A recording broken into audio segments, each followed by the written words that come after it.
One of my favorite foods is pizza. And when I first started my health journey, I figured out that gluten was something that was bad for me. We got rid of gluten in our diet, and I had to go to gluten-free pizza. And it was okay. It wasn't great, but it was okay. I still was able to have pizza in my life. And then we decided to go low carb after that. And so once again, pizza went out the window because gluten-free pizza is still pretty high in carbs. And so after we went low carb, then we found fathead dough, which had almond flour instead of flour, gluten-free flour. Tried that for a little bit, and then we figured out that oxalates were bad anyway, so almond flour was out as an ingredient.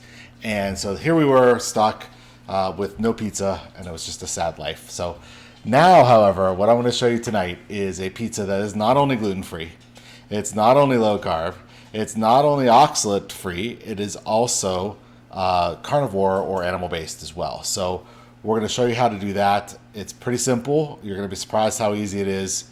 And then first of all, let me show you what the equipment that you're going to need to make this pizza. The equipment you need is nothing fancy. You need a microwave-safe bowl. I use a glass bowl. You need a food processor with a chopping blade or grinding blade. You need a cheese grater. I like a box grater because it has multiple ways to shred cheese.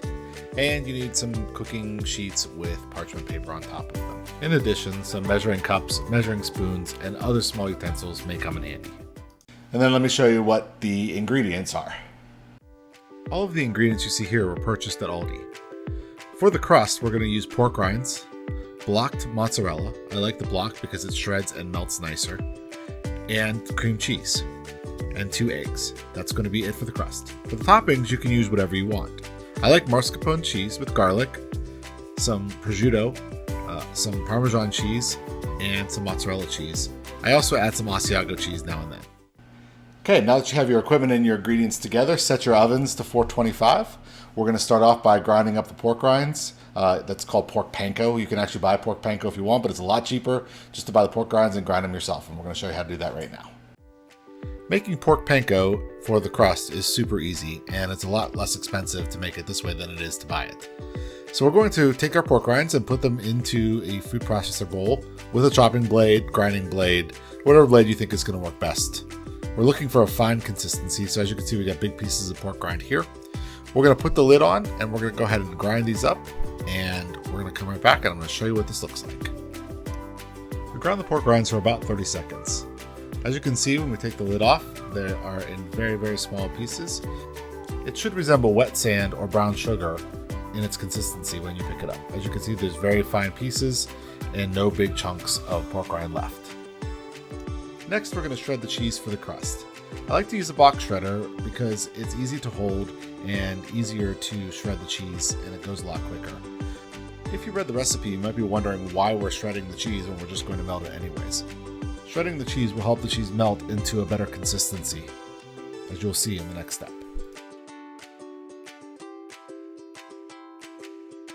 I'm making 2 pizzas, so I'm going to shred 3.5 cups of cheese. After you finish shredding your cheese, add 2 ounces of cream cheese to the mix. And then take this mix and put it in the microwave for about 2 minutes to 2.5 minutes. You may have to take it out several times and stir it to get the consistency that you're looking for. When it comes out of the microwave, it should be smooth and creamy. Take your spoon and stir it up a little bit to work the cream cheese into the mix. As you work the cream cheese in, you'll see that it becomes smoother and smoother. Once all of the cheese and cream cheese are incorporated together, then you're ready to do the next step. Next, we're going to mix in the pork panko that we ground up earlier. It is important to make sure that your cheese is still pretty warm at this point, because if it's not, you're not going to get a good mix. We're going to work the pork panko into the mix until it is all incorporated inside of the cheese. Once it's all incorporated, we're going to make a spot to put our eggs in. But first, we're going to make sure we have nice clean hands, because we're going to use our hands to mix the rest of the mixture. It's just easier that way. If you don't like using your hands, you could try using a utensil, but I've never found it to be better than just using my fingers.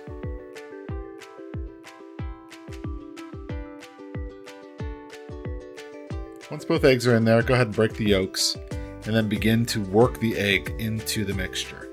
You want to make sure that you work the egg all the way into the cheese and pork rind mixture, or you'll end up with a really wet dough. Keep working it and keep working it until it's all incorporated. Once you got it all incorporated, it'll look like actual dough. You still might see pieces of cheese and pork rind in it. That's okay. Once the cheese melts, it'll all take care of itself. Next, we're going to take a ball of dough and put it on our parchment paper and go ahead and press it out into a rough circle. If the cheese is getting cold at this point, you can pop it back in the microwave for about 5-10 seconds to soften it up. But again, you don't want to put it in too long because then you'll end up with a gooey mess. But if you work quick enough, it should stay soft enough that you can press it out into a nice round pizza shape. Finally, we're going to pop it in the oven for 425 for 8 minutes until it's nice and golden brown around the edges. While the pizza's in the oven, use that time to prep your toppings.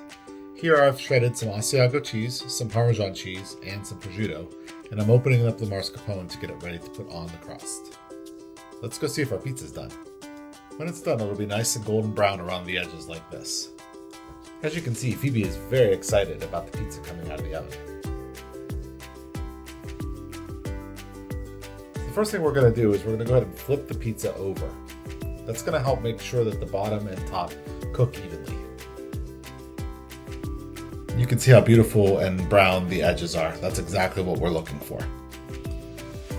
Now it's time to put the toppings on. If you're following along with this recipe, put the Marscapone cheese onto the crust and let it sit for a few minutes to soften up. It'll make it a lot easier to spread out. You can also use tomato sauce, pizza sauce, garlic butter, whatever you like on your pizza. I like the Marscapone cheese because I believe it gives it a nice creamy texture. Mixed with the garlic, the flavor is just amazing. So we're going to go ahead and spread this out.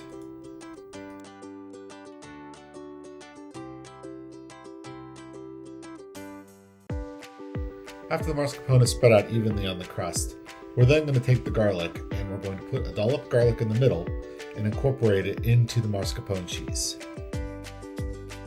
After the mascarpone cheese and garlic are combined, then we'll go ahead and add the rest of our toppings. I like to start with the meat, put the smaller cheese, shredded cheeses on top, and then add the fresh mozzarella on top of that. Now it's ready to go back in the oven for 10 more minutes. Pizza is done when the crust is golden brown all around and all of the cheese is melted. Look how amazing that looks. The final step is to cut the pizza and enjoy. I positioned the mozzarella so that I can cut it into 6 even slices. As you can see here, I'm going to show you how I'm going to cut it. First, we make one long cut across the middle. After that cut, then we will make an X-shaped cut to cut the other 4 slices. Okay, so as you can see, it was a little bit of prep to put that together, but once you get together, it's delicious. So, again, we've got the pizza right here. I like to serve it with a little bit of Italian seasoning on top if you eat that. If you don't, that's okay. You can also use a little crushed red pepper, same idea if you like it, fine. And really, you could put whatever you want on top of this pizza as well. Oh, yeah, one more thing too. If you let it sit for just a little bit, when it comes out of the oven, you can see here it's nice and firm. It's like a piece of pizza. And it's fantastic. So, has that chew, just like a piece of pizza does, and is a great alternative. High in fat. We'll put all the numbers and everything into the recipe for you. So I hope you enjoyed this one.